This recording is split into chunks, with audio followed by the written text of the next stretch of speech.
Hey, good morning, Mudgee Bay Uniting Church. This coming Sunday, we are going to be celebrating Holy Communion, and it's going to be done, of course, in a very different manner than what is always done as a gathered community, because obviously we are not able to gather at this current time. So what I would like to do today is just to help you to prepare, to make sure that we're all organised, ready to celebrate in our homes.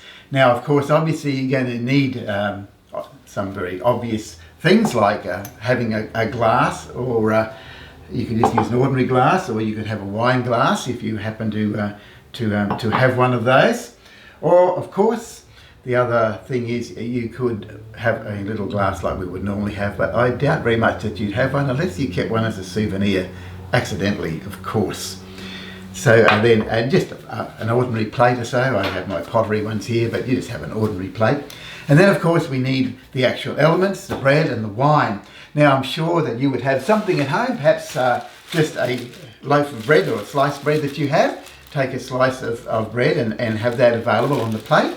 What we are going to be using are these lovely dinner rolls. Just heat them up in the oven. I particularly like these. They're really nice. So we'll be using this for our bread. Then, of course, we need the wine or the grape juice. Now, I doubt very much that you would have a 2-litre bottle of grape juice in your fridge. That seems to be the only way you can buy it these days. So unless you're a real lover of grape juice, I doubt that you will have that. But then again, you may have red wine, and we encourage you to use that if that's what you have. Or we are going to be using this beautiful sparkling red grape juice. So that's what we've got at our place. Now, you could just use red cordial if you had red cordial. If you don't have red cordial and you're desperate, you could always use strawberry or raspberry jam. I kid you not, when I was growing up, we had watered down, I don't know whether strawberry or raspberry jam for our Holy Communion. Now, if you're having that, I'm sure you would only want to have a little glass like that. So there we go.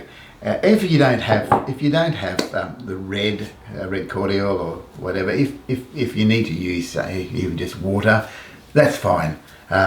Just use that.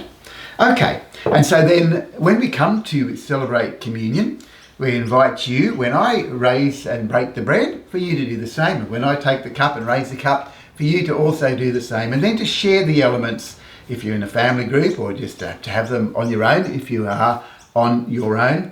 And then, of course, there is the disposal of the remains of communion. I'm going to invite you to continue to take them.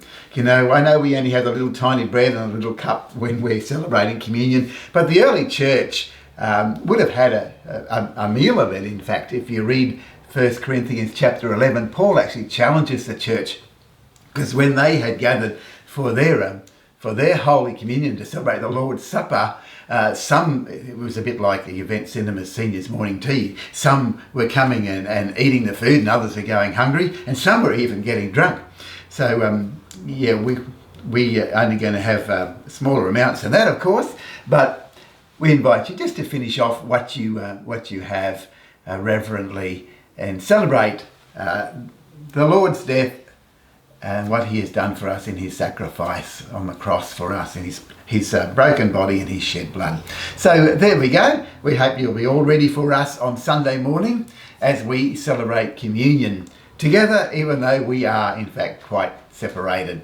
So God bless you all. Take care. Stay safe. Bye for now.